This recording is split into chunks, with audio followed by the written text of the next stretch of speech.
सभी छायाकार पत्रकार बंधु और मीडिया के सभी साथियों का स्वागत करता हूं। ये प्रेस वार्ता मुख्यतः पिछले साल जो बजट में अनाउंसमेंट की थी और हरियाणा की जो इकोनॉमी में प्रगति हुई है इस पर आधारित है, जिसमें पूरी तरह से माननीय मुख्यमंत्री आप सभी को जानकारी रूबरू करेंगे। मैं अभी अनुरोध करता हूं माननीय मुख्यमंत्री जी से, माननीय सीपीएस सीएम सर से कि एक दो बार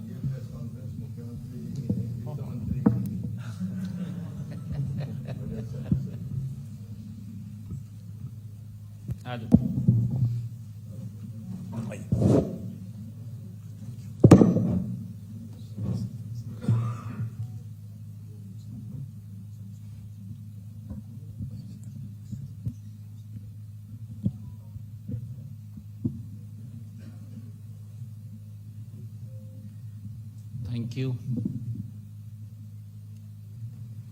सभी पत्रकार छायाकार मित्रों का आज की इस प्रेस वार्ता में मैं सभी मीडिया बंधुओं का हार्दिक स्वागत करता हूं। आप सबका अभिनंदन करता हूं, आप सबका धन्यवाद भी करता हूं। मित्रों, आप सब जानते हैं कि हरियाणा विधानसभा का आगामी बजट सत्र 20 फरवरी से आरंभ हो रहा है। यह सत्र प्रदेश के विकास में, दिशा में, जन कल्याण की प्राथमिकताओं और भविष्य की योजनाओं को ये सशक्त आधार प्रदान करेगा। साथियों, हमारी सरकार ने कार्यभार संभालते ही अपने संकल्प पत्र में जनता के सामने जो बातें रखी थी वो बातें हमारे लिए बातें नहीं थी। मैंने कहा भी था प्रेस के अंदर, संकल्प पत्र हमारे लिए एक गीता के समान है।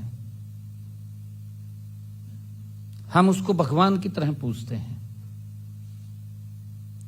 ये मैंने आप लोगों को, जब हमने संकल्प पत्र की, हमारी कोर कमेटी थी विधानसभा चुनाव से पहले जब घोषणा हुई थी, तब कहा था हमारा उद्देश्य सुशासन, पारदर्शिता तथा जनहित के प्रति हमारी प्रतिबद्धता का वो स्पष्ट दस्तावेज है। हमारा ये संकल्प पत्र, मित्रों, पूरा देश जानता है कि भाजपा सरकारों में कथनी और करनी में कोई अंतर दिखाई नहीं देता, कोई फर्क दिखाई नहीं देता। ये पूरा देश जानता है। देश का विश्वास नरेंद्र मोदी जी के ऊपर बढ़ रहा है। हमारी सरकार ने भी अपने संकल्पों को जमीन पर उतारने के लिए गति से हम कार्य कर रहे हैं। मुझे खुशी है बताते हुए आप सबको कि 19 सितंबर 2024 को हमने अपने संकल्प पत्र में 217 संकल्पों के साथ उसको जारी किया था। मुझे खुशी है बताते हुए आप सबके बीच में कि हमने 60 ऐसे संकल्प हैं जिनको पूरा किया है। 120 संकल्पों के ऊपर गति से काम चल रहा है। मित्रों, समय के अभाव के चलते मैं कुछ संकल्पों का जिक्र आपके बीच में करना चाहूंगा, जो महत्वपूर्ण संकल्प हैं, जिनके ऊपर लोग सोचते हैं कि उनको सरकार बनते ही तुरंत पूरे हो जाएं, क्योंकि लोगों की मंशा ये होती है। परंतु राजनीतिक दलों की मंशा होती है कि 5 साल का मैंडेट है, अगले बार फिर लेनी वोट, इसको तो लास्ट में पूरा करेंगे। ये इस प्रकार की सोच होती है, और ये सोच कांग्रेस और उनके इंडी गठबंधन दलों की, इसी सोच पर वो काम करते हैं। और कई बार तो वो, क्योंकि उनका तो घोषणा पत्र होता है, घोषणा पत्र में घोषणा करते हैं, भूल जाते हैं, पता नहीं लगता। भूलना उनकी मजबूरी भी होती है, क्योंकि घोषणा ऐसी कर देते हैं, उनको लगता है कि पूरी नहीं हुई, डस्टबिन में डाल दिया, ऐसी स्थिति रहती है। परंतु मैं कुछ संकल्पों का, महत्वपूर्ण कुछ संकल्पों का आपसे चर्चा भी करना चाहूंगा, क्योंकि प्रदेश की जनता, मैंने जो कहा था कि हमारा संकल्प, ये संकल्प नहीं है, इसे हम भगवान की तरह पूजते हैं, पूरा करना ये हमारी सरकार की प्रतिबद्धता है। और उसको लेकर के मात्र 1 साल के अंदर अपने संकल्प पत्र के हमने 60 संकल्पों को पूरा किया है। 120 संकल्पों पे गति से काम चल रहा है। मैं बताना चाहूंगा, 18 अक्टूबर 2024 हमने, जब 17 अक्टूबर 2024 को नए मंत्रिमंडल का गठन किया, गठन करने के साथ ही हमने एक बात कही थी कि हम ज्वाइन बाद में करेंगे, पहले हमारे युवा साथी ज्वाइन करेंगे। अपने संकल्प में कहा था 25,000 युवाओं को हरियाणा के इतिहास में पहली बार एक समय में ज्वाइनिंग लेटर दिया गया, उनको ज्वाइन कराया गया। ये हमारी सरकार की वो प्रतिबद्धता है। और उसी प्रकार फिर अगले दिन 17 तारीख को के बाद 18 तारीख 2024 को हमने अपने संकल्प पत्र में कहा था कि हमारे हरियाणा प्रदेश के जितने सरकारी हॉस्पिटल, जितने मेडिकल कॉलेज, उन सब में किडनी के जो पेशेंट हैं उनका डायलिसिस मुफ्त होगा। 18 तारीख को पहली साइन जो फाइल पे हुए हैं, हरियाणा प्रदेश के जन को इसका बड़ा लाभ मिला है, हमने उसको पूरा किया है। हमने अपने संकल्प पत्र में कहा था कि सीटी की परीक्षा पारदर्शिता के आधार पर कराएंगे। पहली बार है हरियाणा प्रदेश के युवाओं को यह लगने लगा कि गजब का काम इस सरकार ने किया। पहली बार आप सबके माध्यम से भी उसकी रिपोर्ट आई है। हर बच्चे ने इस बात को सराहा है, हर बच्चे के मां बाप ने उसकी प्रशंसा की है, क्योंकि वो तो पहले ये सोचते थे कि भाई बच्चे को अपनी कार के अंदर ले जाएं टेस्ट दिलवाने के लिए। परंतु जब उनकी प्रतिक्रिया आई कि हमें मालूम नहीं था कि इतनी बड़ी व्यवस्था इसकी होगी, घर से बच्चे को लेकर के सेंटर और सेंटर से घर तक पहुंचाने की पहली बार सीटी की जो परीक्षा हुई है, 13 लाख अभ्यर्थियों को परीक्षा का जो सफल आयोजन हुआ है, ये हमने अपने संकल्प पत्र में कहा था, उसको पूरा किया है। इसी प्रकार हमने हरियाणा प्रदेश के किसानों से यह कहा था कि हम 24 फसलें एमएसपी पर खरीदेंगे। ये बड़े संकल्प थे और मुझे खुशी है कि हमने उस संकल्प को पूरा किया है। आज हरियाणा देश का पहला ऐसा राज्य बना है जहां पर किसान की 24 फसलें एमएसपी पर खरीदी जा रही है। यह पहला राज्य बना है।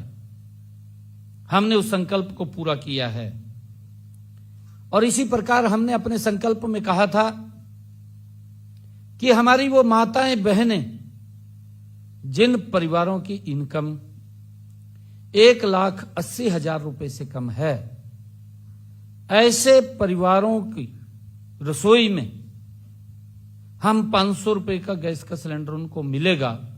ऊपर का पैसा वो हरियाणा सरकार उनके खाते में पहुंचाने का काम करेगी। उसको पूरा किया है। ये बड़े वायदे थे जिसका मैं जिक्र कर रहा हूं। छोटे वायदे नहीं है, तो महत्वपूर्ण जिनका इंतजार करते हैं लोग भी ये पूरा करेंगे। इन्होंने कहा है ये वो वायदे थे। हमने 25 सितंबर 2025 को पंडित दीनदयाल उपाध्याय जी की 109वीं जयंती, उस अवसर के ऊपर हमने दीनदयाल लाडो लक्ष्मी ऐप का आयोजन किया। आप सब जानते भी हैं कि हमने पहले ही बजट में, जब मैंने पहला बजट 3.0 सरकार का और मेरी सरकार का ये दूसरे टर्म की सरकार का पहला बजट जब मैंने बतौर वित्त मंत्री प्रस्तुत किया, तो मैंने सबसे पहले बहनों के लिए 5,000 करोड़ रुपए का प्रावधान उस बजट में किया और 25 सितंबर 2025 को पंडित दीनदयाल उपाध्याय जी की जयंती के अवसर पर हमने ऐप को लॉन्च किया, रजिस्ट्रेशन किया और आज बहनों को हम उनको लड्डू लक्ष्मी दे रहे हैं। 4 किस्तें चली गई हैं। 2100 रुपया बहनों तक पहुंचाने का काम हमारी सरकार कर रही है। मैं ये कहना चाहता हूं क्योंकि जो महत्वपूर्ण वायदे होते हैं, चुनाव जीतने के लिए घोषणाएं बड़ी बड़ी हो जाती हैं, फिर उनको पूरा नहीं कर सकते, लोग देखते रहते हैं, लास्ट में फिर ये सोच लेते हैं कि इनका तो यही काम है, इनको तो लियाने के नहीं, हम भेज दो, इनको वापिस कर दो। फिर ये राजनीतिक दल सोचते रहते थे कि 5 साल मैं कर लूंगा, 5 साल वो कर लेगा, भी 5 साल बाद तो नंबर आ ही जाएगा। ये नरेंद्र मोदी जी के नेतृत्व में जो स्पष्ट नीति है, गरीब व्यक्ति अंतिम व्यक्ति तक योजनाओं का लाभ डायरेक्ट उसके घर तक पहुंच रहा है। ये उसका परिणाम है कि non stop Bharatiya Janata party की सरकारें नरेंद्र मोदी जी के नेतृत्व में लगातार आ रही हैं। मोदी जी की नीति, मोदी जी की नीयत, भारतीय जनता पार्टी का नेतृत्व, देश का नेतृत्व, नीति भी मजबूत है, नीयत में भी मजबूत है, कोई दिक्कत नहीं है। गरीब व्यक्ति को सशक्त किया जाए, वही कारण है कि 25 करोड़ लोगों को गरीबी रेखा से ऊपर उठाने का काम किया है। कांग्रेस के समय में तो अमीर व्यक्ति भी गरीबी रेखा के नीचे चला जाता था, नीति गलत थी, ऐसी स्थिति थी कांग्रेस की। परंतु कुछ लोग मजबूत हो जाते थे। देश जानता है, देश को मालूम है कैसे मजबूत हो जाते थे। आपके सामने यहां 1 एकड़ कोई 500 का खरीद लिया, 20 करोड़ का बेच दिया, हो जाते थे। किसान की दफा 4 लगा दी, दफा 6 लगा दी जमीन के ऊपर, किसान घूमता रहता था, किसान रोता रहता था, परंतु सुनता नहीं था कोई भी। फिर बड़े बड़े बिल्डर आते थे। ये इस प्रकार का सिस्टम था। परंतु मैं ये बताना चाहूंगा कि हमारी सरकार ने ट्रांसपेरेंसी तरीके से मोदी जी के नेतृत्व में काम कर रही है। उसके परिणाम लोग दे रहे हैं, जनता दे रही है। जनता नरेंद्र मोदी जी की नीतियों से, भारतीय जनता पार्टी की नीति से, भारतीय जनता पार्टी के नेतृत्व को प्यार करती है, नीतियों से भी प्यार करती है और नीति से भी प्यार करती है, नेतृत्व से भी प्यार करती है। यही कारण है कि देश के लोग non stop Bharatiya Janata party की सरकार बना रहे हैं। साथियों, मैं ये बताना चाहूंगा कि 17 मार्च 2025 को विधानसभा में बतौर वित्त मंत्री मैंने अपना पहला बजट प्रस्तुत किया था। वह बजट सरकार का नहीं अपितु जनता का वो बजट था। मैं इसकी जिक्र भी करता रहता हूं। मैंने कई बार जिक्र किया है कि पहले तो लोग सोचते थे सरकार का बजट आ गया, फिर सोचते थे कि ये तो चुनावी बजट आ गया, इसमें रेवड़ियां होंगी, परंतु रेवड़ियां भी नहीं मिलती थी। इस प्रकार के बजट पूर्व में सरकारें वो करती थी, कोई जनाधार नहीं होता था। मैं बताना चाहूंगा सारा का सारा। परंतु हमने जो बजट, ये पहला बजट जो प्रस्तुत किया, जिसमें जनता के सुझावों से ही हमने उसको आकार दिया। जनता के सुझाव लिए, महत्वपूर्ण सुझाव आए, उन सुझावों के आधार पर बजट बना और उसमें हमने विभिन्न स्टेक होल्डर्स, उनसे सुझाव लिए। उनमें महिला वर्ग से हमने सुझाव लिया, हमने उद्योग जगत के लोगों से ही सुझाव लिए, हमने किसान वर्ग से सुझाव लिए, हमने युवा क्षेत्र के अंदर भी युवाओं से सुझाव लिए। अलग अलग स्टेक होल्डर से हमने जाकर के उनके बीच में सुझाव लिए और उसमें हमने 2000 जो पहला बजट मैंने प्रस्तुत किया था, 11 बैठकें की गई, 11 बैठकें उसमें की गई और 11 बैठकों में मेरे सामने 1592 सुझाव महत्वपूर्ण लोगों को मिले। ये पिछले बजट की मैं बात कर रहा हूं। मैंने उनमें से 706 सुझावों को, जो हमें 1592 सुझाव मिले थे, उनको देखा, चेक किया।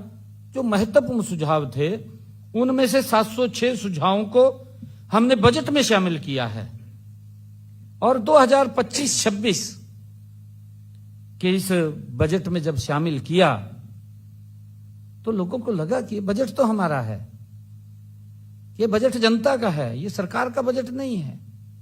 महसूस हुआ उनको।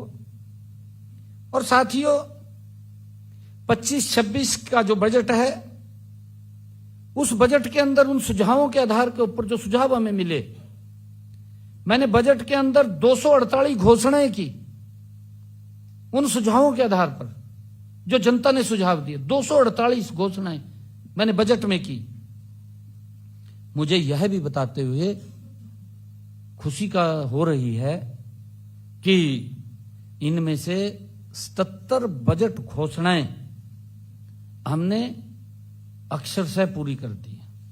77 घोषणाएं हमने पूरी कर दी हैं। 165 घोषणाओं पर कार्य अंतिम चरण में है, गति से काम हो रहा है, लगभग पूरी होने वाली है। इन्हें भी जल्दी पूरा कर लिया जाएगा। और साथियों, वर्ष 2026-27 के लिए बजट बनाने की प्रक्रिया अभी चल रही है, जारी है। पूर्व बजट परामर्श की परंपरा को निभाते हुए मैंने विभिन्न क्षेत्रों के हितधारकों के साथ अब तक 13 बैठकें की हैं।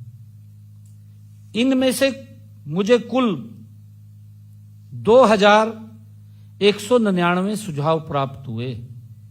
जो 13 बैठकें की, 2199 सुझाव प्राप्त हुए। इस बार हमने टेक्निक आ रही है, नई से नई टेक्निक आ रही है। हमने AI बेस्ड चैट बॉक्स का नया प्रयोग किया और उसका प्रयोग करते हुए इसके माध्यम से हमने प्रदेश के लोगों से सुझाव मांगे और प्रदेश के लोगों ने इस AI चैट बॉट के माध्यम से लगभग 12,400 सुझाव हमें मिले हैं। 12,400 प्राप्त हुए हैं। अभी भी मुझे पत्रों के माध्यम से, ईमेल के माध्यम से लोगों से अनेक सुझाव मिल रहे हैं। इन सभी पर मंथन जारी है। जो भी सुझाव आता है उसको देखते हैं, चेक करते हैं।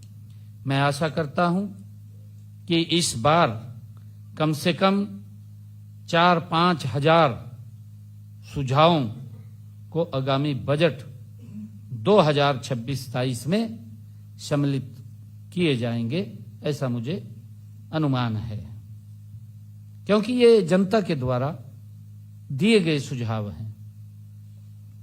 मित्रों, मेरा हरियाणा की जनता से यह वायदा है कि आगामी बजट 2026-27 न केवल हरियाणा की लोगों की भावनाओं और जन आकांक्षाओं पर यह भली भांति पूरा करेगा, मुझे ऐसा विश्वास है। साथियों, ये बल्कि उनके परिवारों, गांव, शहरों, जिलों और समूचे हरियाणा के विकसित भविष्य के लिए ये एक मजबूत नींव का काम भी करेगा। इतने सारे सुझावों को शामिल करने से उन्हें यह साफ दिखेगा कि यह बजट मैंने सरकारी दफ्तर में बैठकर नहीं, बल्कि उन्होंने स्वयं हरियाणा के लोगों ने इसको गढ़ा है, बनाया है। उनको ऐसा महसूस होगा क्योंकि उन्होंने सुझाव दिए हैं। हरियाणा के लोगों के सुझाव इसके अंदर हैं। साथियों, बजट 2026-27 और उनके प्रावधानों को तो मैं 2 मार्च को ही विधानसभा में रखूंगा, क्योंकि जो उन्होंने सुझाव दिए हैं अभी उसके ऊपर काम चल रहा है। परंतु हरियाणा की अर्थव्यवस्था और राजकोष की स्थिति के बारे में आप सभी को मैं बताना चाहूंगा। साथियों, 29 जनवरी 2026 को योजना विभाग द्वारा जारी आंकड़ों के अनुसार राज्य का सकल घरेलू उत्पाद GDP 2025-26 के अग्रिम अनुमानित आंकड़ों के अनुसार 13,67,769 करोड़ रुपए रही है, जबकि गत वर्ष के इन्हीं आंकड़ों के अनुसार वर्ष 24-25 में यह 12,13,951 करोड़ रुपए थी। ये आंकड़े दर्शाते हैं कि वर्ष 2025-26 में वर्ष 2024-25 के मुकाबले राज्य की GDP ये 12.67% की दर से बढ़ी है। साथियों, राज्य की GDP को उनकी जनसंख्या में अगर विभाजित करके प्राप्त होने वाले आंकड़े को प्रति व्यक्ति आय कहा जाता है, तो 29 जनवरी 2026 को जो योजना विभाग द्वारा जारी आंकड़ों के अनुसार 2024-25 में राज्य की प्रति व्यक्ति आय ये 3,58,171 रुपए रही, जबकि राष्ट्रीय स्तर पर प्रति व्यक्ति आय 2,19,575 रुपए है। साथियों, मुझे यह बताते हुए गर्व भी हो रहा है कि हरियाणा की प्रति व्यक्ति आय देश के शीर्ष 5 राज्यों में शामिल है। 5 राज्यों में। मैं यह भी बताना चाहूंगा कि पिछले 10 वर्षों में हरियाणा की प्रति व्यक्ति आय लगातार बढ़ रही है, लगातार बढ़ रही है। अगर हम 2014-15 की देखें, 2014-15 में राज्य की प्रति व्यक्ति आय 1,47,382 रुपए थी। इन आंकड़ों से यह स्पष्ट होता है कि पिछले 10 वर्षों में राज्य की प्रति व्यक्ति आय में लगभग 2.5 गुना की वृद्धि हुई है, लगभग 2.5 गुना की। साथियों, 2024-25 में राज्य सरकार के सभी विभागों का वास्तविक खर्चा 1,75,801 करोड़ रुपए था। सभी विभागों का खर्चा 24-25 में। जबकि अगर हम देखें, क्योंकि इस प्रकार का दुष्प्रचार किया जाए, कहा खर्च ही नहीं हो रहा, कहा कोई काम ही नहीं हो रहा। भाई ठीक तरीके से देखिए, नजरिया देखने का होता है। उसी सड़क के ऊपर जा रहे, आधे घंटे में पहुंच रहे, फिर कह रहे कहा काम नहीं हो रहा, काम दिखाई नहीं दे रहा। फिर कैसे दिखाएगा? नजर तो है नहीं है देखने की। नजर भी तो देखने के लिए चाहिए, वो नजर है नहीं है देखने की, बस झूठ बोलना है। 2014-15 में यह केवल 61,904 करोड़ रुपए था। 14-15 में अगर बात करें इनके समय में, ये 61,904 करोड़ रुपए था।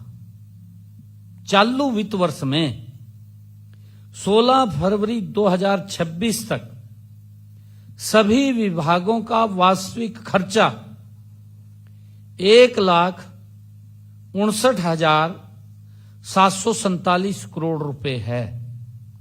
1,59,747 करोड़ रुपए है। मुझे आशा है कि ये खर्चा 31 मार्च 2026 को यह आंकड़ा 2 लाख करोड़ रुपए के हो जाएगा। 2 लाख करोड़ पे, क्योंकि काम चल रहे हैं अभी, और लास्ट में कहीं ऐसे टेंडर होते हैं, वो सब काम चल रहे हैं। 2 लाख करोड़ रुपए ये हो जाएगा। 17 मार्च 2025 को, जो कि मेरे द्वारा प्रस्तावित बजट 2,05,017 करोड़ 29 लाख रुपए का बजट का लगभग 98% ये खर्च हो जाएगा। 98% का खर्चा ये होगा। ऐसा प्रदेश के इतिहास में ये पहली बार हुआ है कि 98% बजट जो हमने प्रस्तुत किया, उसका 98% खर्चा हो गया। जो विपक्ष बार बार बोलता रहता है, कहा कोई खर्चा नहीं होया जी, ये बात बोलता है।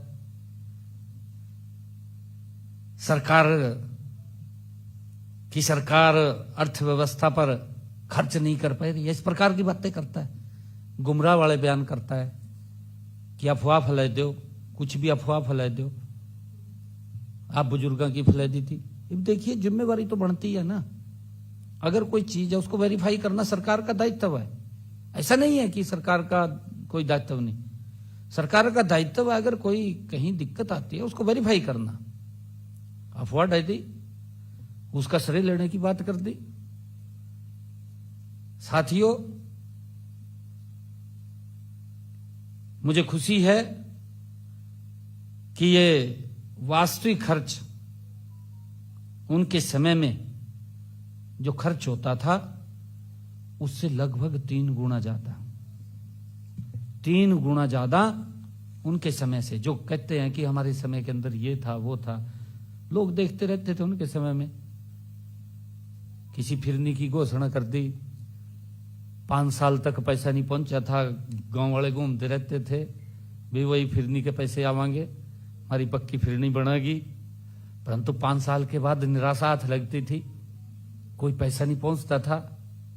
खाली फिर कह देते भाई अगली बार हम इसको पक्का करवा देंगे, फिर वोट ले लेते। साथियों, लगभग 11 विभागों में, जिनमें पुलिस, परिवहन, राजस्व, हेल्थ, एजुकेशन और अनुसंधान ये शामिल हैं, 2025-26 के लिए कुल व्यय 80% से ज्यादा इनमें हमने कर चुके हैं। 80% से ज्यादा हम इनमें कर चुके हैं।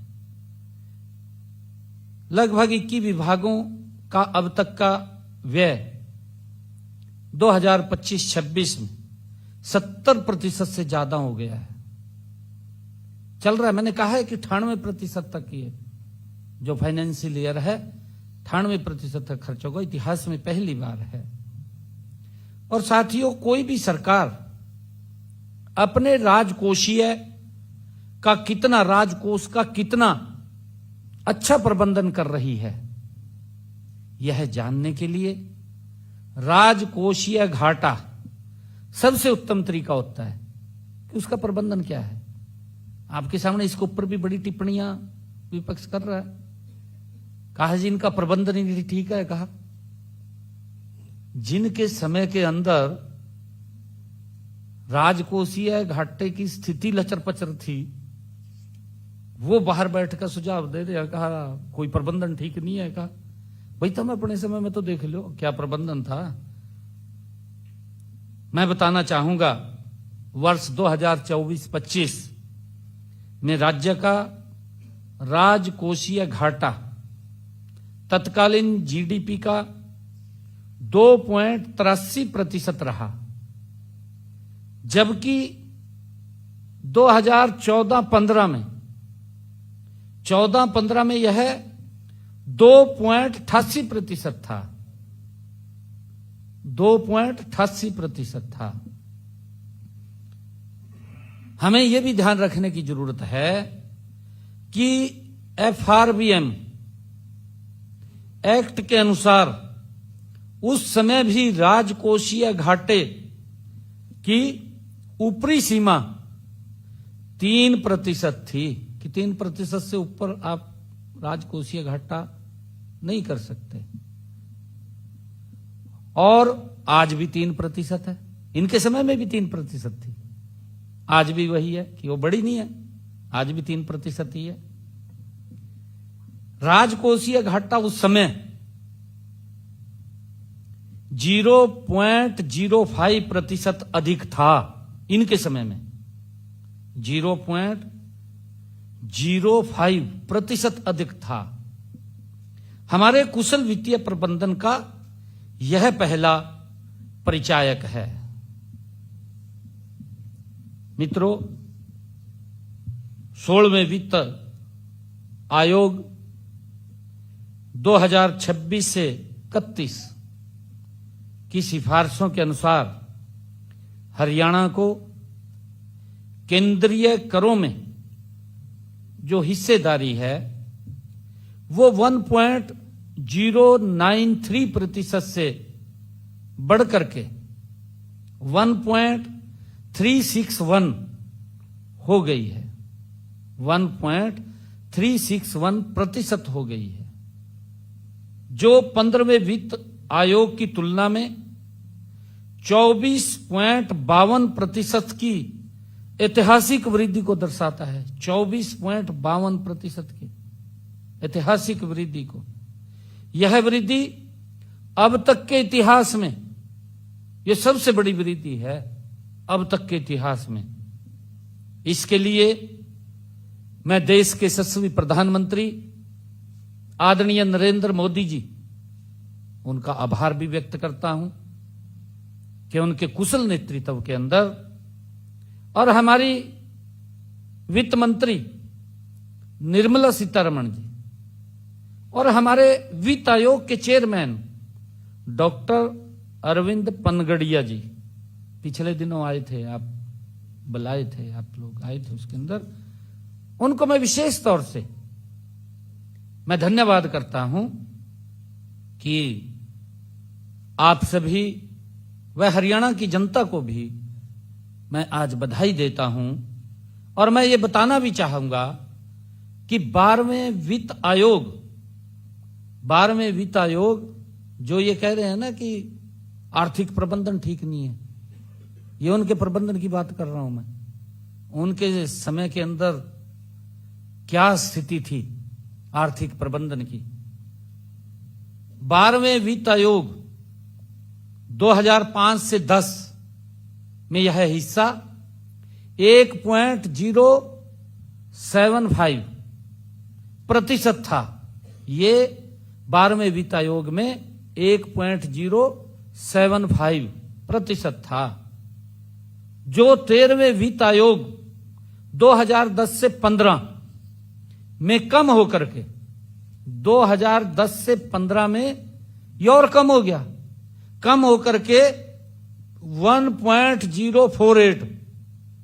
ये जो 12वां वित्त आयोग था उसके अंदर तो था 1.075 और 13वें वित्त आयोग में 1.048 और कम हो गया, माइनस में चला गया।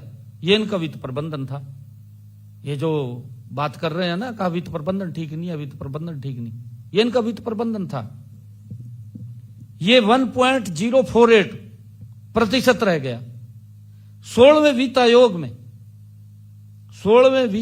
में 2026-31 में यह हिस्सेदारी बढ़ करके 1.361% हो गया, जो प्रदेश के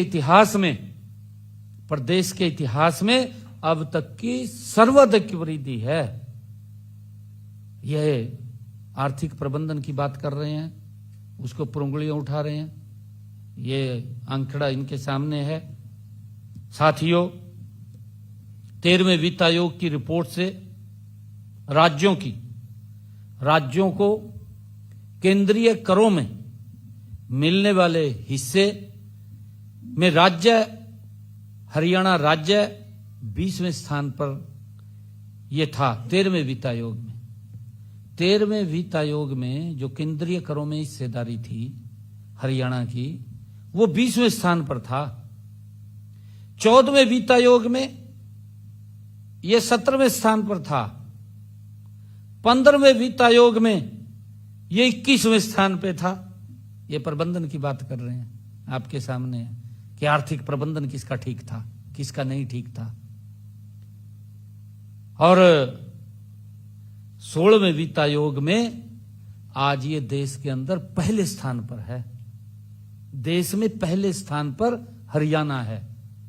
ये वित्त प्रबंधन की बात कर रहे हैं, कितना हमारा प्रबंधन सही है।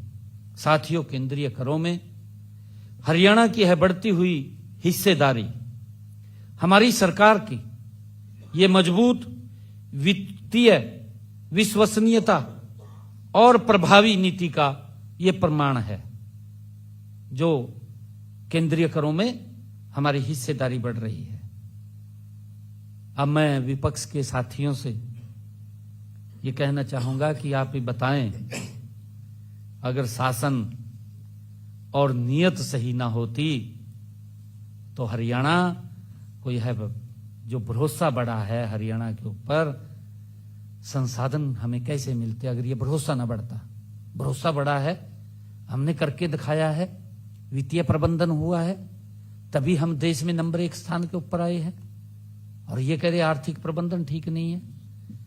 बस ये देख दे तो नहीं है क्या स्थिति है, बस बोल दे यहाँ बैठ का, ये जब मैं सामने आ जा फिर अपना बात ही करनी हुआ। आप भी नहीं पूछते तो कुछ भाई ऐसे से कर का विषय है, पूछना चाहिए। मित्रों, मैं आप लोगों के, आम लोगों के जीवन से जुड़े कुछ गैर वित्तीय आंकड़ों पर भी मैं कुछ कहना चाहता हूं। साथियों, आज सरकार पर जनता का भरोसा केवल बड़ा नहीं है केवल, अपितु इसे एक नई पहचान भी मिली है, एक अलग पहचान भी मिली है। इसी का परिणाम है कि हरियाणा को आगे बढ़ाने के निरंतर मौके मिल रहे हैं। साथियों, विपक्ष बार बार बेरोजगारी के विषय पर बोलता है। कहा बेरोजगारी होगी, बेरोजगारी फैलगी, का रोजगार नहीं मिल रहा, आपके सामने है। आप वो इस प्रकार के आंकड़े प्रस्तुत करता रहता है, बोलता रहता है। मैं उन्हें यह बताना चाहूंगा कि मई 2025 में नीति आयोग की जो रिपोर्ट प्रकाशित हुई थी, नीति आयोग के जो वर्किंग पेपर की रिपोर्ट, उसके अनुसार मई 2025 में 2004 से 5 में हरियाणा में लगभग 90,61,000 लोग सरकारी व गैर सरकारी क्षेत्रों में कार्यरत थे। सरकारी और गैर सरकारी क्षेत्रों में 90,61,000 हमारे युवा कार्यरत थे, लोग काम कर रहे थे। जबकि वर्ष 2014-15 में हरियाणा में यह आंकड़ा घटकर, इन्हीं की सरकार थी, इनकी सरकार में आंकड़ा घटकर के बेरोजगारी का यह 86,93,000 हो गया, कम हो गया। मुझे यह खुशी भी है बताते हुए कि इसी रिपोर्ट के अनुसार 2023-24 में 1,10,00,000 लोग विभिन्न क्षेत्रों में कार्यरत थे। 1,10,00,000 लोग, ये 23-24 की रिपोर्ट के अनुसार। इसी प्रकार जहां वर्ष 2014-15 में 2004 से 14 के बीच 2004 से 14 के बीच लगभग 3,68,000 लोगों को अपना रोजगार गंवाना पड़ा। इनके कार्यकाल में रोजगार गंवाना पड़ा 3,68,000 लोगों को। ये 2004 से लेकर के 2014 के बीच में ये जो बात कर रहे हैं।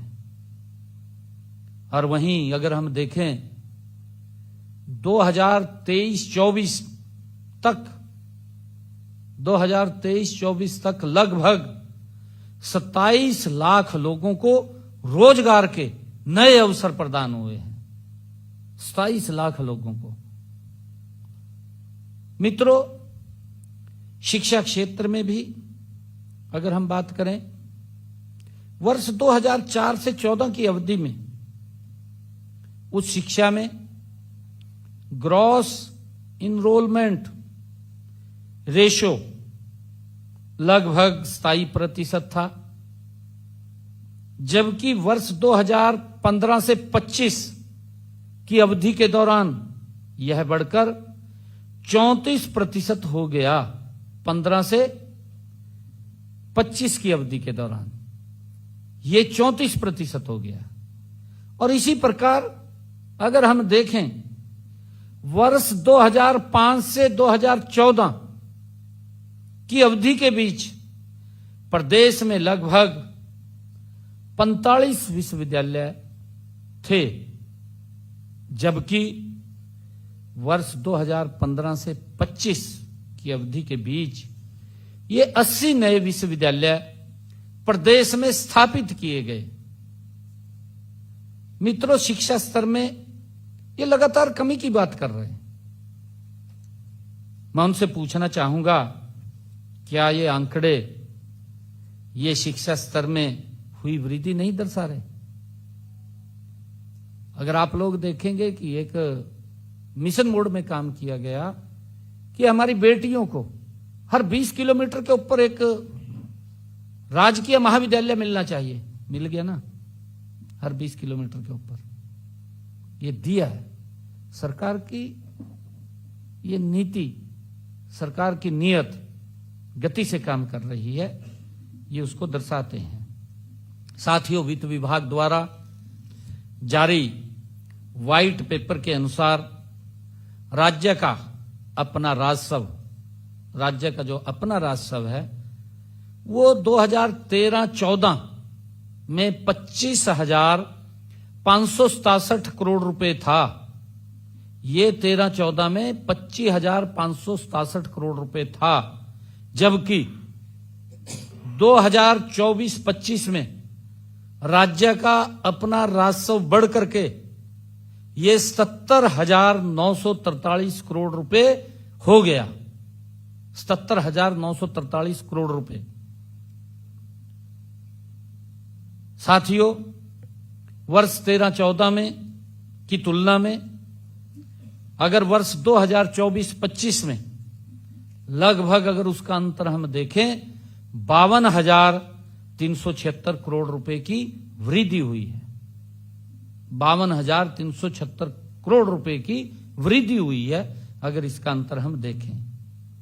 मित्रों, आरबीआई के डेटा, एनएसएसओ के रोजगार एवं बेरोजगारी सर्वेक्षण तथा पीरियोडिक लेबर फोर्स सर्वे की रिपोर्ट के अनुसार शहरी बेरोजगारी में वर्ष 2004-05 में हरियाणा की रैंकिंग, 2004-05 में हरियाणा की रैंकिंग ये 37 राज्यों और केंद्र शासित प्रदेशों में,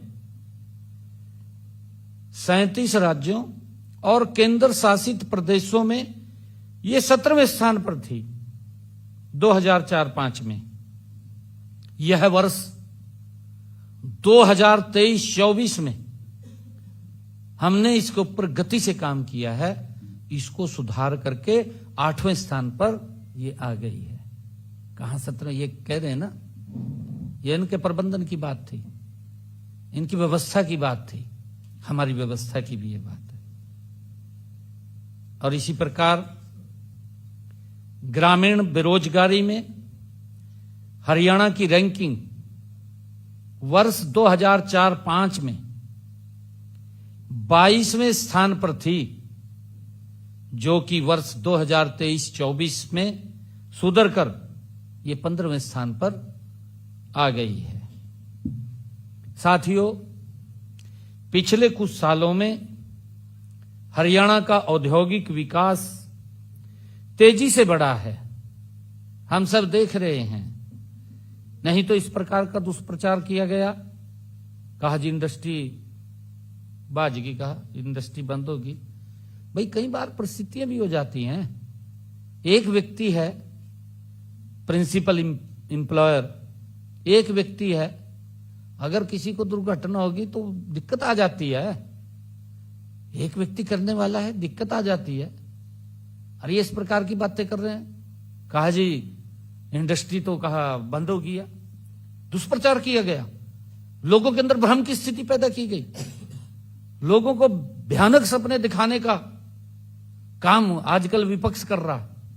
और मैं ये कहना भी चाहूंगा कि देखिए, विपक्ष ने झूठ की दुकान खोल ली हुई है, इसके ऊपर ज्यादा ध्यान नहीं देना चाहिए।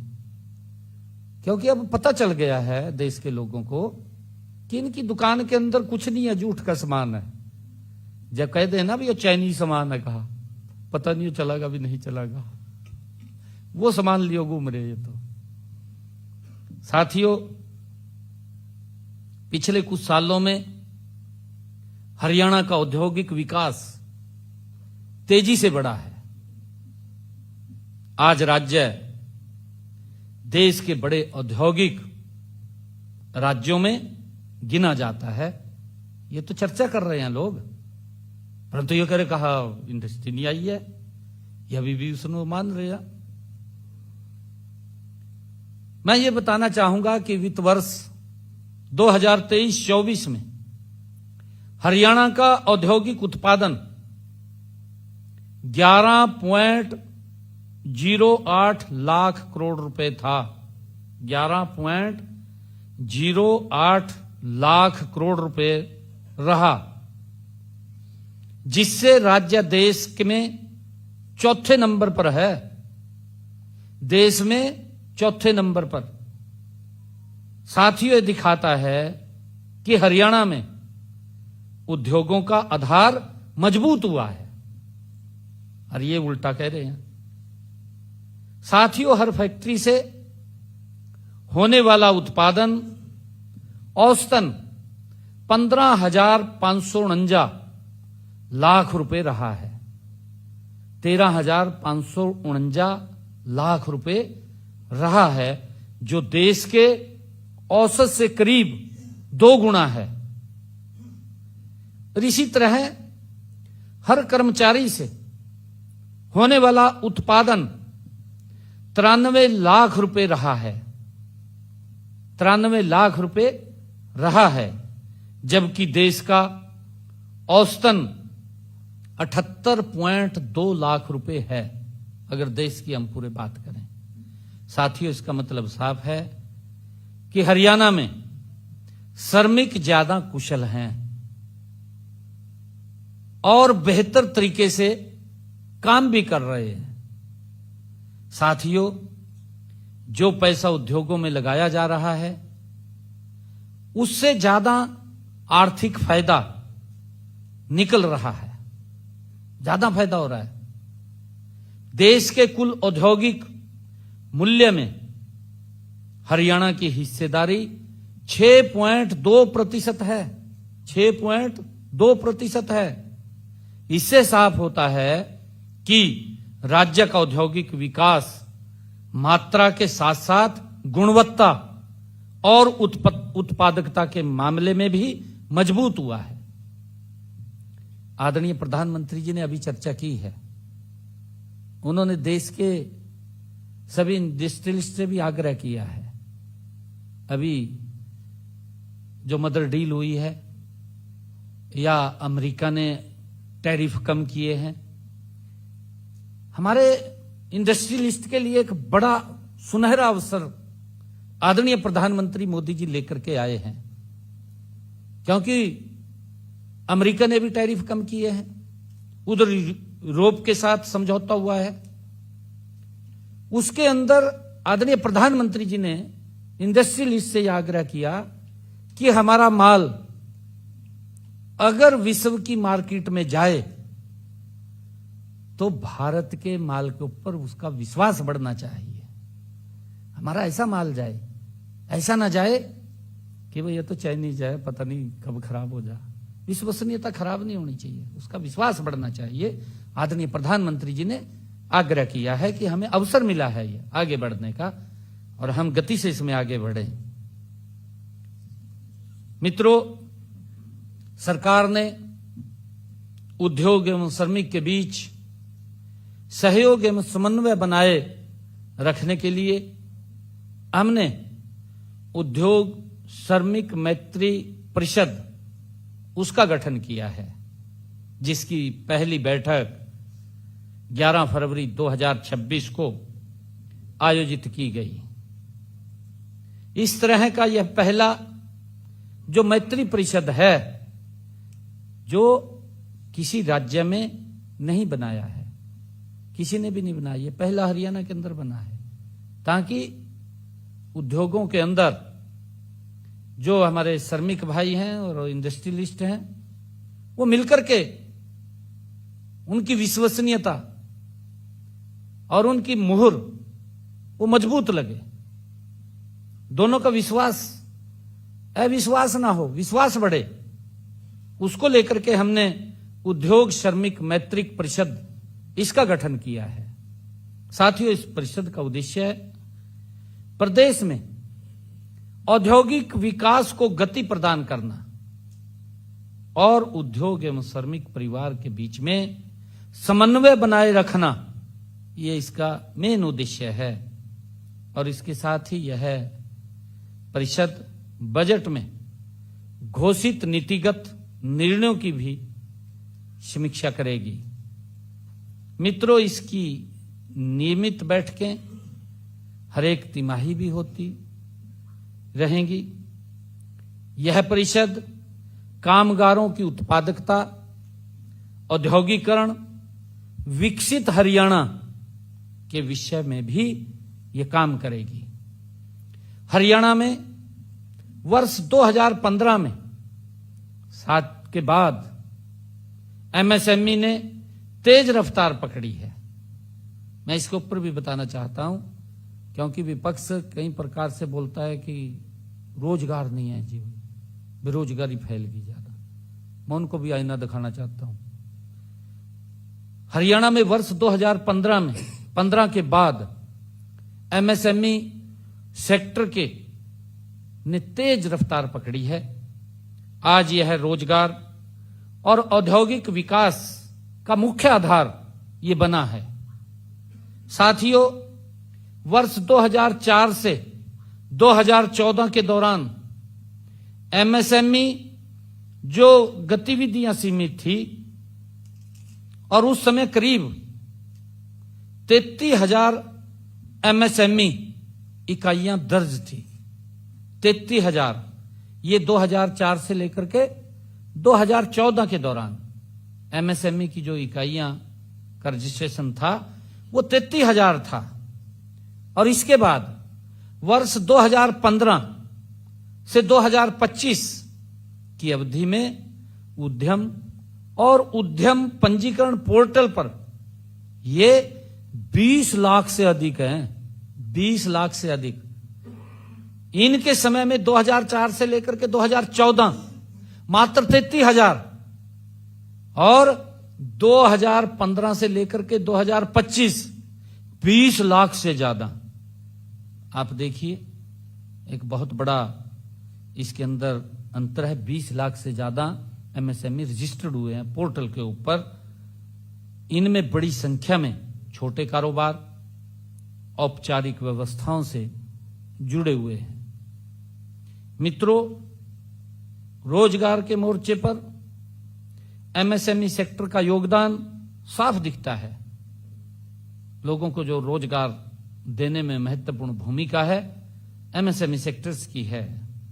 वर्ष 2014 से 2024 के बीच एमएसएमई सेक्टर में करीब 38 लाख नए रोजगार के अवसर बने हैं। 38 लाख नए रोजगार के अवसर बने हैं। और इसी दौरान राज्य का कुल औद्योगिक रोजगार वर्ष 2018-19 में ये 10,16,000 से बढ़कर ये 23-24 में 11,91,000 हो गया है। मित्रों, आज देश के एमएसएमई इकोसिस्टम में हरियाणा की हिस्सेदारी करीब 9 से 10% है। ये आंकड़े साफ दिखाते हैं कि एमएसएमई सेक्टर्स हरियाणा के आर्थिक और औद्योगिक विकास का ये मुख्य स्तंभ हैं। ये स्पष्ट इससे साफ ये आंकड़े बताते हैं। साथियों, गत 13 व 14 फरवरी 2026 को मुझे दिल्ली में आयोजित ET now global business summit में हरियाणा का प्रतिनिधित्व करने का भी मुझे वहां अवसर मिला है। इस दौरान हमने कई बड़ी वैश्विक कंपनियों से सकारात्मक चर्चा भी हुई है। Advance manufacturing, financial services, clean energy और टेक्नोलॉजी और मोबिलिटी, एजुकेशन और ग्लोबल कैपेबिलिटी सेंटर्स जैसे क्षेत्रों में निवेश को लेकर के गंभीर रुचि देखने को वहां मिली है। लोग इस बात को लेकर के उत्साहित हैं कि हम हरियाणा में अपना कारोबार करना चाहते हैं। लोगों में ये जिज्ञासा वहां दिखी है। साथियों, इस कार्यक्रम में देश के यशस्वी प्रधानमंत्री आदरणीय मोदी जी से भी मेरी मुलाकात वहां हुई है, उन्होंने जिस भारत को विश्व व्यापार में मजबूत और अप्रैल 2024 से मार्च 2025 के बीच हरियाणा का कुल निर्यात ये 19.10 बिलियन US डॉलर भी रहा है। साथियों, यह दर्शाता है कि हमारा राज्य निवेश और निर्यात दोनों क्षेत्रों में मजबूती से आगे बढ़ रहा है। ये इससे पता चलता है। साथियों, अगर हम देखें 2015 से 2024 हरियाणा से कुल 132 बिलियन US डॉलर का एक्सपोर्ट हुआ है। इससे पहले 10 वर्षों में 2004 से 2014 तक केवल 61.60 बिलियन US डॉलर था। आपके सामने है परिस्थिति क्या है।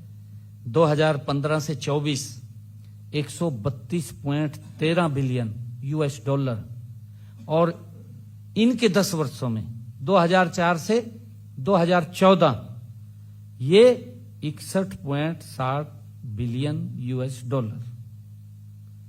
हमारी सरकार गति से प्रदेश को मोदी जी के नेतृत्व में आगे बढ़ा रही है। साथियों, 8 अक्टूबर 2025 को मेरी फसल मेरा ब्यौरा पोर्टल को हमने इंटीग्रेटेड फर्टिलाइजर मैनेजमेंट सिस्टम के साथ उसको जोड़ा है। साथियों, उर्वरक वितरण की पारदर्शिता में इससे सुधार हुआ है। इससे केंद्र सरकार को उर्वरक सब्सिडी में 709 करोड़ रुपए की, जो केंद्र सब्सिडी देता है, 709 करोड़ रुपए की बचत हुई है, जिसके लिए समस्त हरियाणा व हरियाणा वासी हमारे किसान भाई बधाई के पात्र हैं। साथियों, भारतीय रिजर्व बैंक द्वारा प्रकाशित RBI handbook of statistics on Indian states में उपलब्ध आंकड़ों के अनुसार हरियाणा में वर्ष 2014 से 16 में मात्र मृत्यु दर 101 थी। 14 से 16 ये मात्र मृत्यु दर 101 थी, जो वर्ष 2021 से 23 में ये सुधरकर 89 रह गई। कहां 101 थी, कहां 89। हमने इसके अंदर गति से बड़ा सुधार किया है। और इसी प्रकार वर्ष 2014 में शिशु मृत्यु दर 36 थी। 2014 में शिशु मृत्यु दर ये 36 थी, जो वर्ष 2023 में कम होकर 26 रह गई है। साथियों, नेशनल हेल्थ फैमिली सर्वे NFHS के तीसरे संस्करण 2005 से 6 के अनुसार 6 से 59 माह आयु वर्ग के 72.3% बच्चे एनीमिया से ग्रसित थे, जबकि NFHS 5 2019 से 20 के अनुसार यह संख्या घट करके 70.4% रह गई है। कहां 72.3 थी, कहां 70.4 आ गई है। और इसी प्रकार 15 से 49 वर्ष आयु की हमारी गर्भवती महिलाओं में एनीमिया की व्यापक और NFHS 3 जो 2005-6 में ये 69.7% थी, जो NFHS 5 2019 से 21 में घटकर ये 56.5% रह गई है। साथियों, हरियाणा की विकास यात्रा केवल वर्तमान की आवश्यकताओं तक सीमित नहीं है, बल्कि भविष्य की चुनौतियों को ध्यान में रखकर हम आगे बढ़ रहे हैं।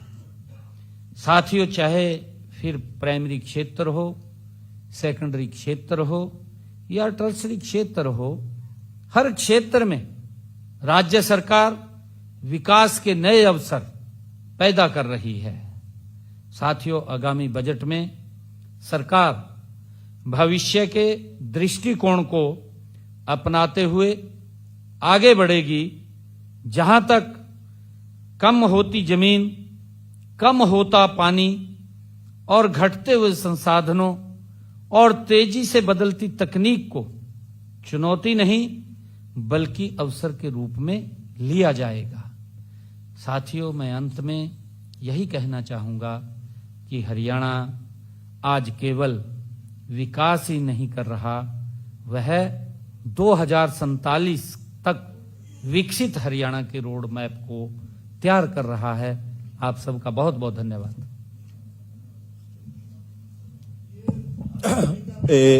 सभी से अनुरोध है, एक एक करके सवाल करें ताकि